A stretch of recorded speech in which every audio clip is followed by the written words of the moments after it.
December 19th, 1944. The frozen fields west of Bastogne, Belgium. A column of German Panther tanks pushes forward across open, snow-covered ground, and within seconds, a formation of American tank destroyers has already fired, reversed, and vanished before a single German gunner can find the range. Engine noise and the sharp crack of a 76mm round shatter the otherwise near-silent winter landscape. Snow kicked up in swirling clouds behind the Hellcat's tracks as they claw for cover. The entire exchange compressed into a handful of seconds that leave stunned German crews staring at an empty tree line where, moments earlier, muzzle flashes had betrayed the position of an enemy already gone.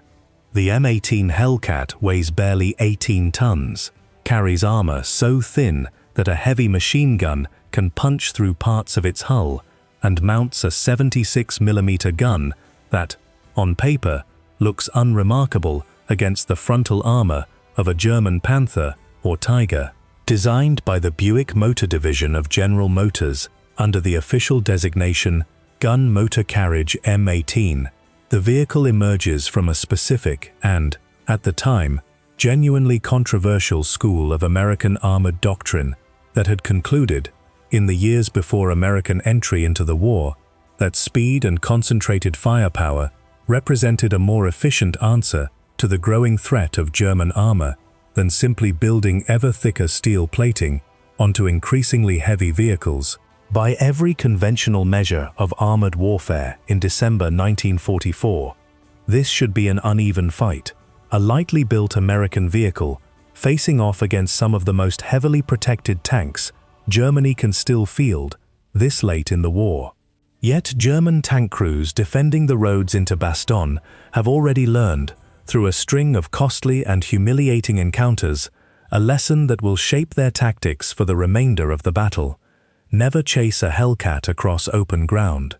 What German commanders cannot yet fully explain is why a tank destroyer with almost no armor to speak of keeps getting away with murder. Reports filtering back to divisional headquarters describe an enemy that seems to vanish the instant it fires. Tanks lost, not to superior firepower, delivered in a straightforward exchange, but to an opponent that consistently refuses to be where German gunners expect it to be. A pattern too consistent across too many separate engagements to dismiss as mere coincidence or poor German gunnery. To understand why this single tactical lesson matters so profoundly, you have to understand the desperate defense of Bastogne unfolding in the days following Adolf Hitler's massive surprise offensive through the Ardennes forest. Since December 16, 1944, German forces have driven deep into Belgium and Luxembourg in an attempt to split the Allied armies and reach the vital port of Antwerp and the small crossroads town of Bastogne, sitting astride 7 converging roads essential to any German advance through the region,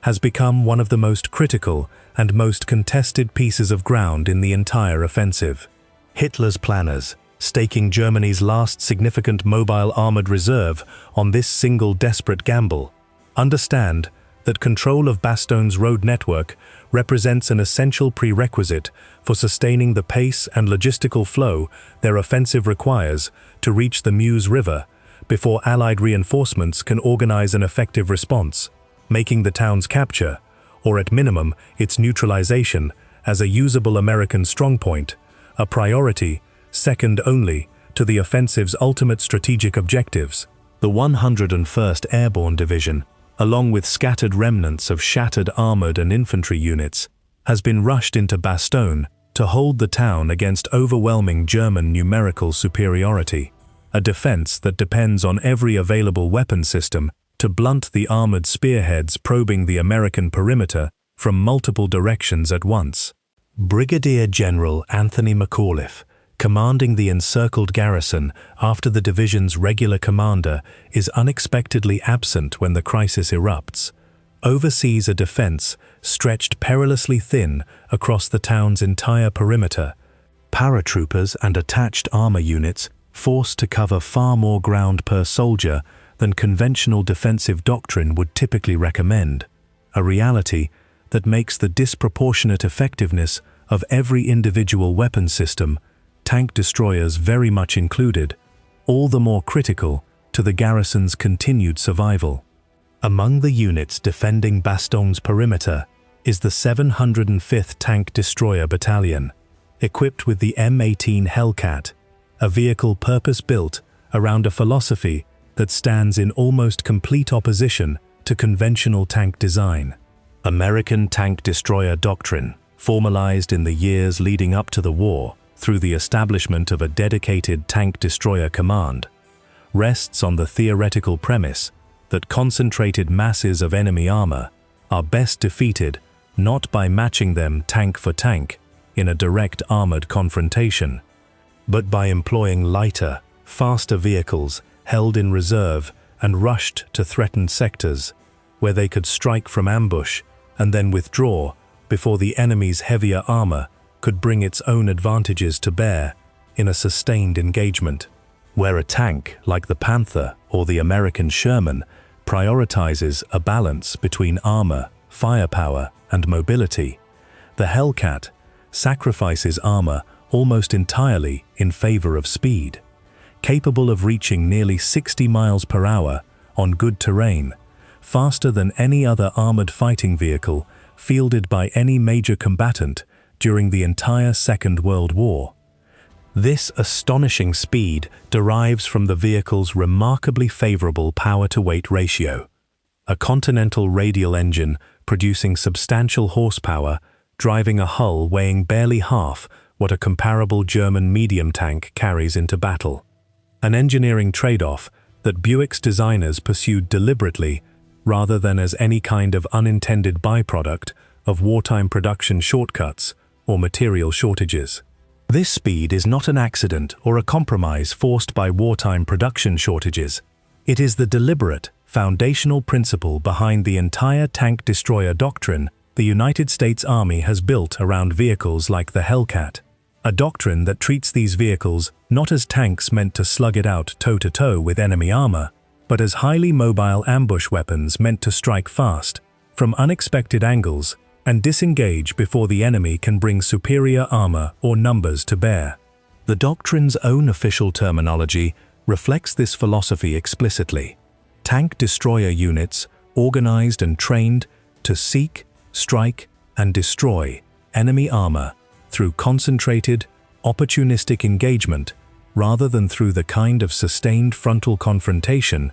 that conventional tank doctrine of the era still generally favored among most of the world's major armored forces.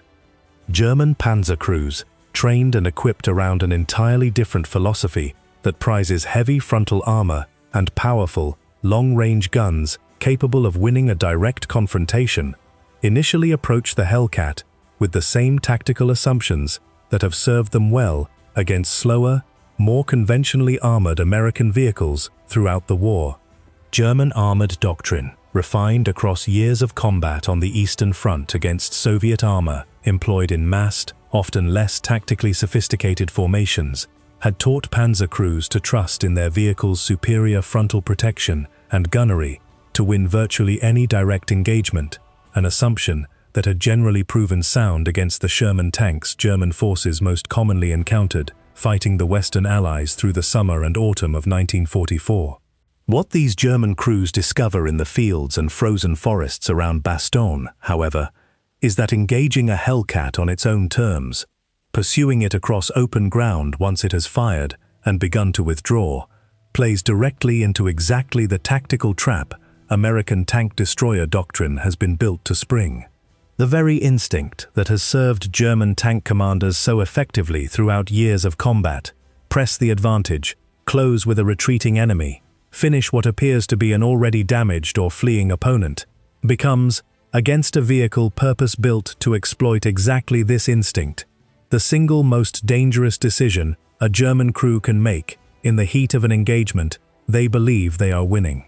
What happens over the following days will teach Manteuffel's panzer crews and the infantry supporting them a lesson written not in any training manual, but in the wreckage of German tanks left burning across the Belgian countryside, that against an opponent built entirely around speed and ambush, the worst possible response is the most instinctive one, giving chase. General Hasso von Manteuffel's 5th Panzer Army, tasked with seizing Bastogne's vital road network and already frustrated by unexpectedly stiff American resistance along other sectors of the front, can ill afford the additional attrition that misjudged pursuits against dug-in tank destroyer positions continue to inflict on already stretched panzer formations, struggling to maintain the offensive's original timetable.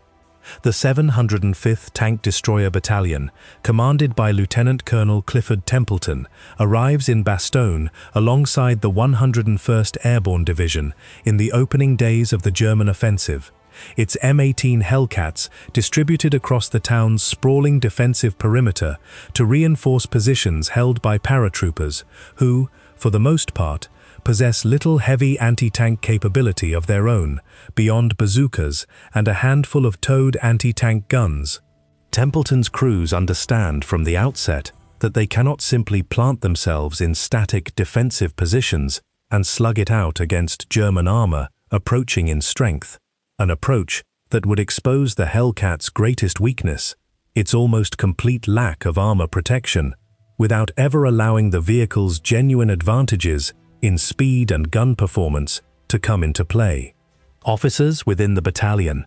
many of them veterans of earlier fighting in France where the same tactical principles had already been tested against German armor during the summer breakout from Normandy,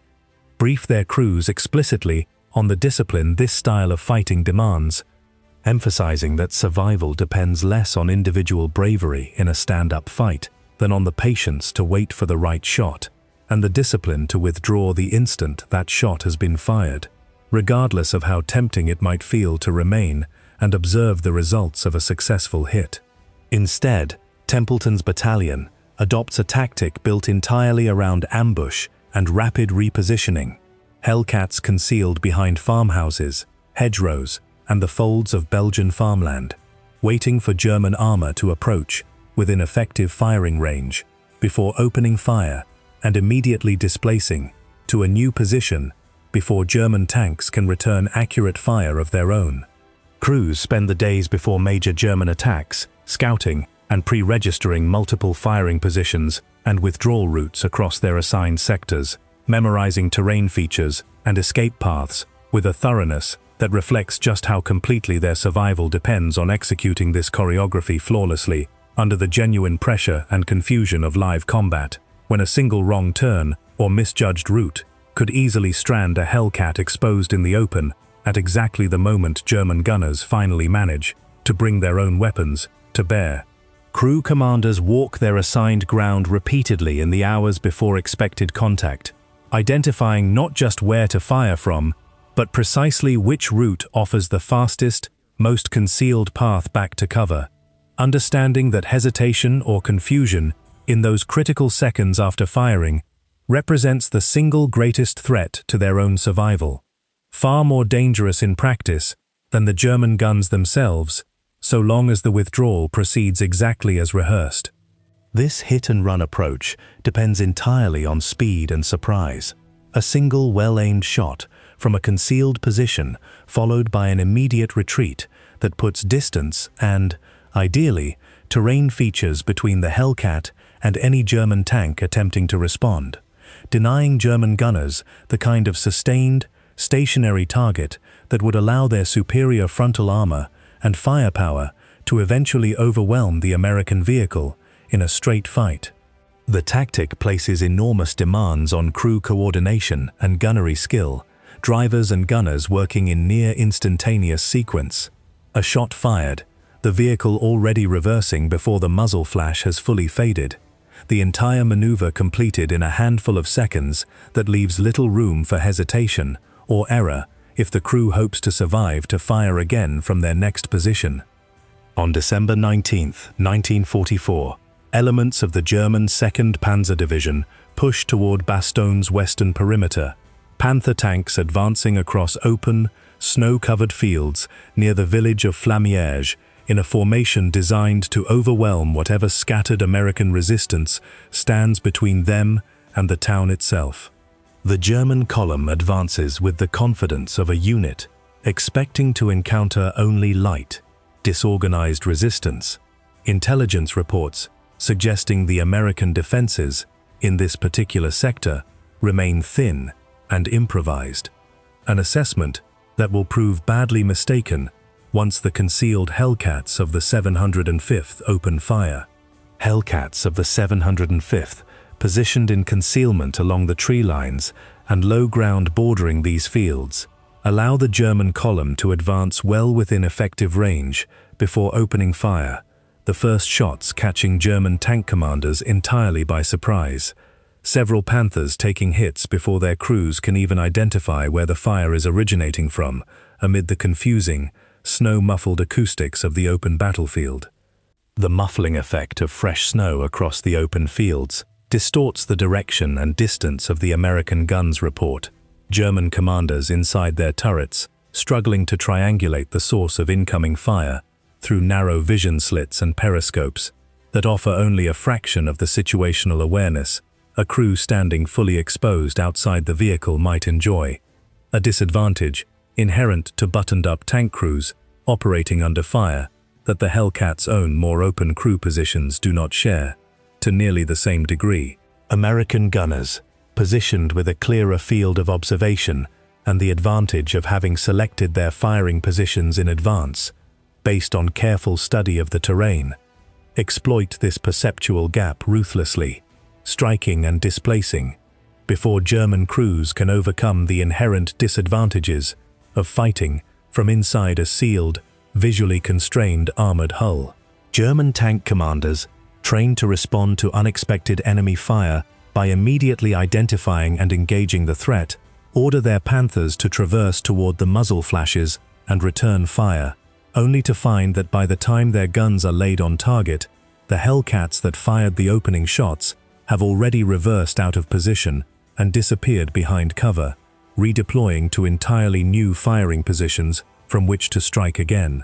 The frustration among German crews compounds with each passing minute, tank commanders shouting fire corrections into their radios, only to watch their own gunners loose rounds into positions the Hellcats have already vacated. Wasted ammunition and mounting casualties accumulating, with nothing to show for it beyond a growing, gnawing sense that whatever enemy they are fighting refuses to play by the rules of engagement German armor has come to expect from every previous American opponent. Frustrated German commanders, determined not to be picked apart by an enemy they cannot pin down, order several Panthers to break formation and pursue the retreating Hellcats directly across the open fields, a decision that will prove catastrophic within minutes. It is precisely this moment, the decision to abandon a cautious, coordinated advance in favor of an aggressive, instinctive pursuit, that later German after-action assessments will identify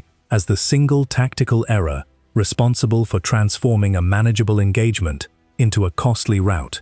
an error born not of incompetence, but of the same battle-tested aggression that had served German Panzer doctrine so effectively in countless previous engagements against less tactical error,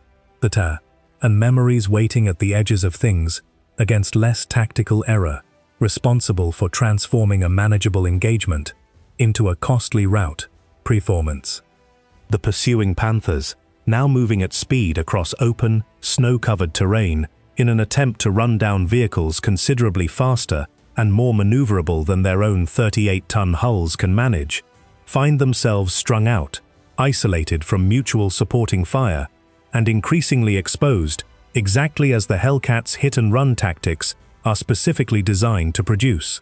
The Panthers' own considerable weight, an asset in a stationary defensive gun duel where frontal armor and firepower dominate the calculus, becomes a genuine liability in this kind of pursuit across uneven, snow-covered ground. The vehicle's suspension and drivetrain straining to match a speed the Hellcat's far lighter chassis achieves with comparative ease, gradually widening the gap between pursuer and pursued even as German drivers push their engines toward their mechanical limits. What follows becomes a brutal demonstration of exactly why German tank crews will soon learn to abandon pursuit as a tactic against the Hellcat entirely. Hellcat crews, having drawn pursuing Panthers into precisely this kind of exposed, isolated position, wheel back into new firing positions and engage the pursuing German tanks from angles their heavy frontal armor was never designed to withstand, striking at the thinner side and rear plating that a Panther's designers had prioritized less heavily than the frontal glacis built to shrug off head-on engagements.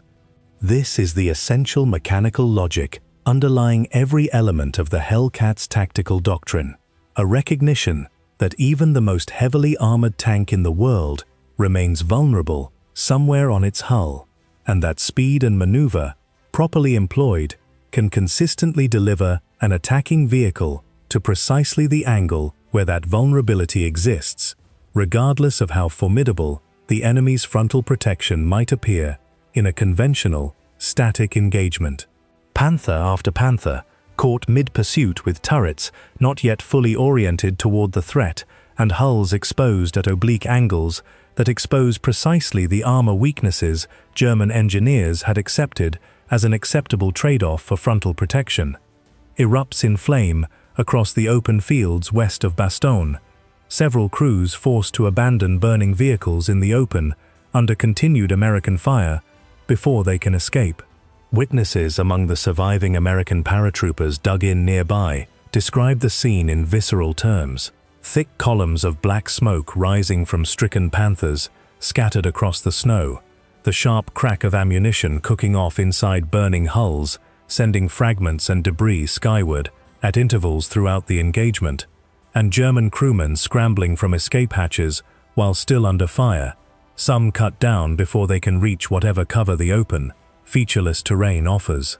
Paratroopers watching from their own foxholes along the perimeter, men who had spent days enduring artillery bombardment and probing infantry attacks with only limited armor support of their own, describe a rare moment of grim satisfaction at witnessing German armor, so long a source of dread among lightly equipped airborne troops, finally suffering the kind of losses the defenders themselves had absorbed so heavily in the siege's opening days. By the time the German column finally withdraws from the fields near Flammier, at least a handful of Panthers lie wrecked and burning across the snow, victims not of superior American armor or firepower in any direct, conventional sense, but of a tactical trap sprung by an opponent whose entire design philosophy German commanders had fundamentally misjudged.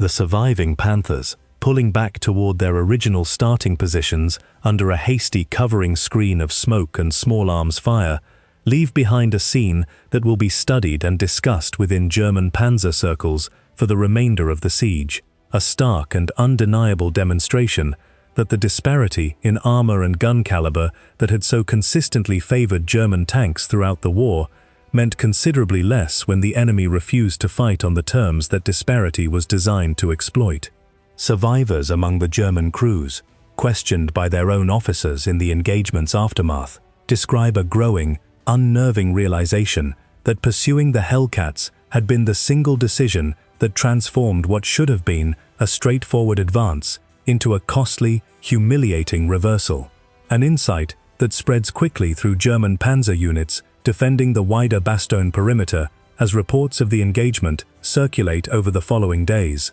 Word of the Flammier engagement and similar encounters unfolding across other sectors of the Bastogne perimeter throughout the following week spreads rapidly through German panzer formations, transforming what began as an isolated tactical lesson into a broader, informal doctrine adopted across multiple units, confronting American tank destroyers during the fighting around Bastogne. Regimental and divisional intelligence officers, compiling after-action reports from units that had suffered similar losses pursuing Hellcats in other sectors of the perimeter, begin circulating informal warnings among neighboring formations well before any formal doctrinal revision could work its way through the normal channels of German military bureaucracy, an urgent, grassroots transmission of hard-won tactical knowledge that reflects just how quickly the lessons cost had registered among the crews who survived to pass it along. German officers, briefing subordinate commanders on lessons drawn from these early encounters, begin explicitly warning against the instinct to chase a withdrawing Hellcat across open terrain, recognizing that the vehicle's blistering speed and the tactical doctrine built around it make pursuit a trap far more often than it represents a genuine opportunity to destroy an isolated, fleeing target. These warnings, communicated through unit orders and reinforced by veteran crews sharing their own near misses and losses, with newer replacements arriving to fill the ranks of increasingly depleted panzer companies, gradually take hold across the formations besieging Bastogne, a hard-won institutional caution that stands in marked contrast to the aggressive, confident doctrine German panzer units had carried into the offensive's opening days barely a week earlier. This adjustment reflects a broader pattern that recurs throughout the entire war, on every front, where German and American armor meet directly. Veteran crews on both sides continuously updating their tactical assumptions based on hard-won combat experience, discarding doctrine that combat reality proves obsolete, regardless of how sound it may have appeared in pre-war training and planning. Similar processes of rapid tactical adaptation had already reshaped German approaches to fighting Soviet armor on the Eastern Front and American armor during the Normandy and Lorraine campaigns earlier in 1944. A continuous, exhausting cycle of learning and relearning that defined armored combat for crews on every side of the conflict throughout the war's final years. The fighting around Bastogne through the remainder of December 1944 and into January 1945 continues to validate this hard-learned German caution. Hellcat crews of the 705th and other tank destroyer battalions, supporting the Bastogne defense, repeatedly employing the same hit-and-run tactics with consistent success against German armor that has, by this point in the battle, generally learned to avoid the kind of aggressive pursuit that had proven so costly. This shift in German tactics carries its own strategic cost, however subtle. Attacks pressed more cautiously, with commanders now hesitant to commit fully to exploiting apparent openings for fear of triggering another ambush, inevitably lose some of the speed and decisiveness that had characterized the German offensive's opening days, a friction that compounds across dozens of individual engagements to slow the overall pace of German operations against the besieged garrison. This hesitation proves particularly costly, given the extreme time pressure Manteuffel's forces operate under throughout the siege. Every day spent probing more cautiously around Bastogne's defenses, representing another day for Patton's relieving forces to close the distance from the south, a race against the clock in which German tactical caution, however individually justified by the lessons of Flammier and similar engagements, works cumulatively against the broader strategic timetable the entire offensive depends upon.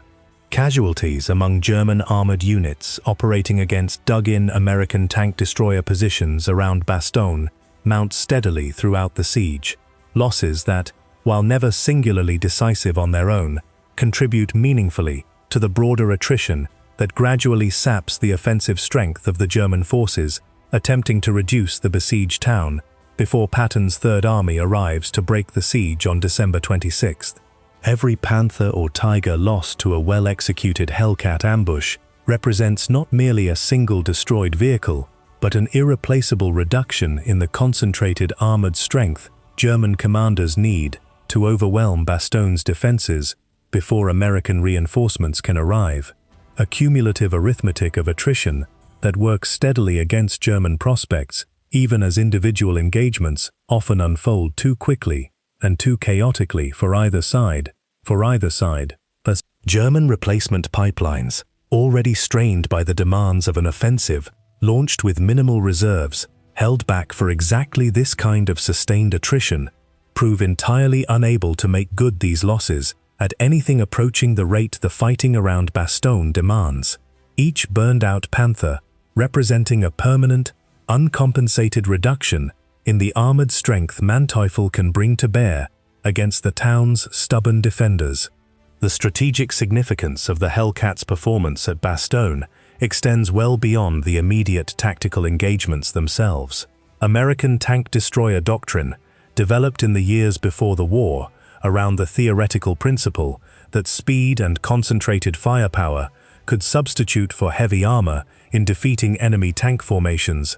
had faced considerable skepticism within the Army's own officer corps throughout the early years of American involvement in the war. Some critics arguing that lightly armored vehicles like the Hellcat would prove too vulnerable to survive sustained combat against increasingly heavily armored German tanks. This skepticism had only intensified following certain earlier engagements in Normandy and Lorraine, where tank destroyer units, employed less skillfully or caught in circumstances that denied them the room to maneuver their doctrine actually depended upon, suffered losses that seemed to validate critics' worst fears about the entire concept's practical viability under real combat conditions. Some Army officers had gone so far as to advocate quietly for abandoning the entire tank destroyer concept in favor of simply upgunning conventional tanks,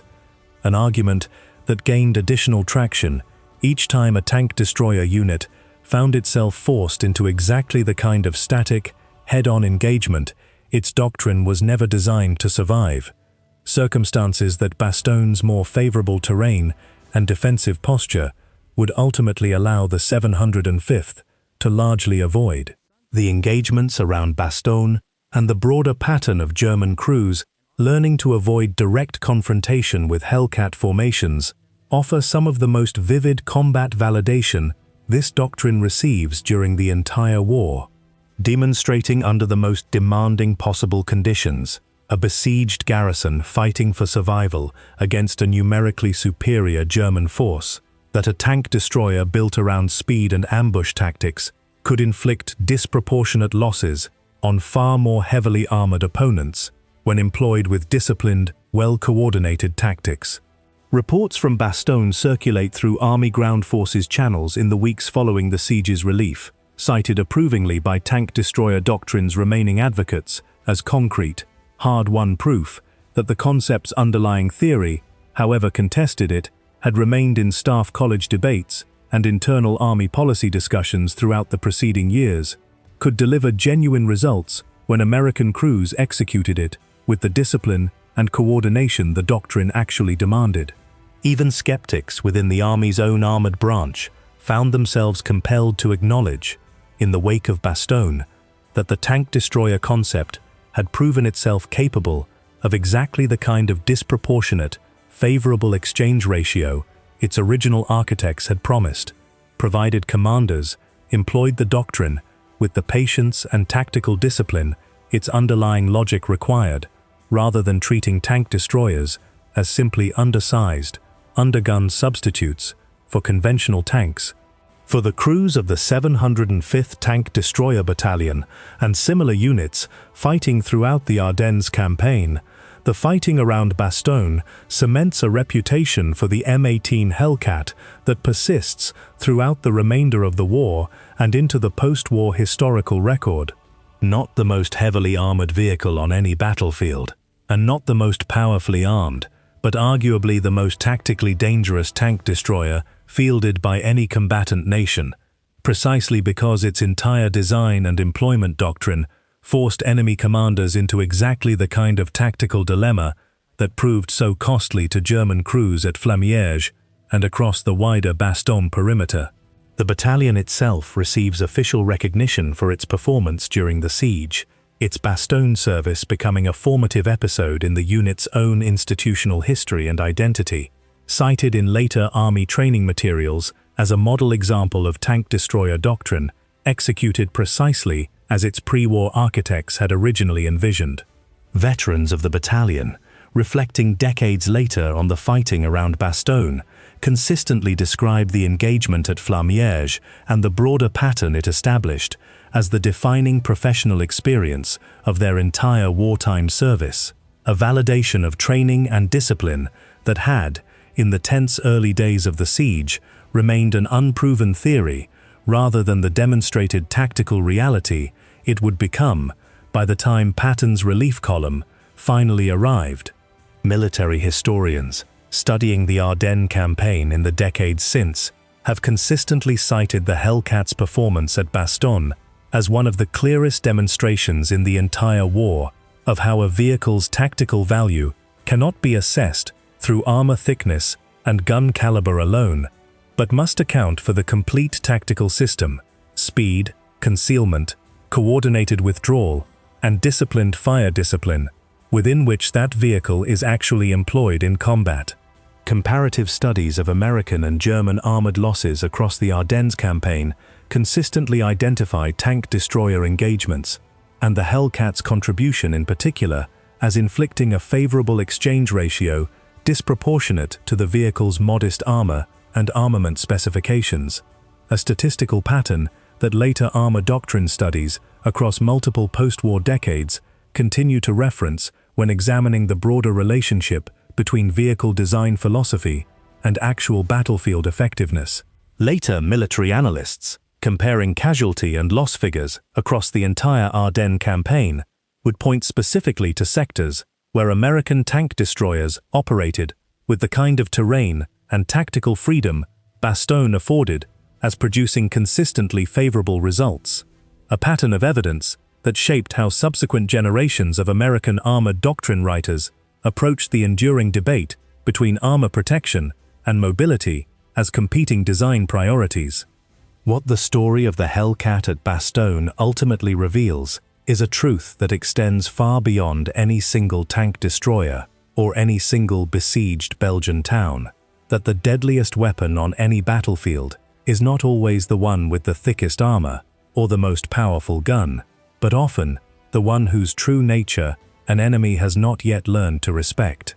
The broader Ardennes campaign is, in its totality, a story of miscalculation on the German side, at nearly every level of command. From Hitler's own strategic overreach, in staking his last mobile reserve on a single desperate gamble, down to the tactical level, where individual tank crews, following instincts honed by years of successful combat against different opponents under different conditions, repeatedly misjudged an adversary whose entire design philosophy rewarded patience and punished aggression in exactly the circumstances where aggression had always paid off before. German tank crews who chased fleeing Hellcats across the snow-covered fields west of Bastogne paid for that miscalculation with burning tanks and dead crewmen, a lesson written not in doctrine manuals back in Berlin, but in the wreckage scattered across a handful of frozen Belgian fields. Proof that the oldest instinct in warfare, the urge to run down a fleeing enemy, can become the single most dangerous mistake a commander makes when the enemy in question was built, from the very first rivet, to be chased. The lesson these German crews learned at such enormous cost has, in the decades since, become a foundational principle taught in military academies studying armored warfare and combined arms doctrine well beyond the specific historical circumstances of Bastogne itself. That pursuit, the most ancient and instinctive of all military maneuvers, must always be weighed against the possibility that the pursued enemy has deliberately chosen its own retreat, and that the ground onto which pursuit leads may have been selected not by accident, but by design. This principle, distilled from the specific and costly experience of Panther crews chasing Hellcats across the frozen fields west of a besieged Belgian town, endures today as a fundamental caution embedded in the training of armored and mechanized forces across the world, a small but enduring piece of tactical wisdom purchased at the cost of burning tanks and dead crewmen on a single desperate December afternoon.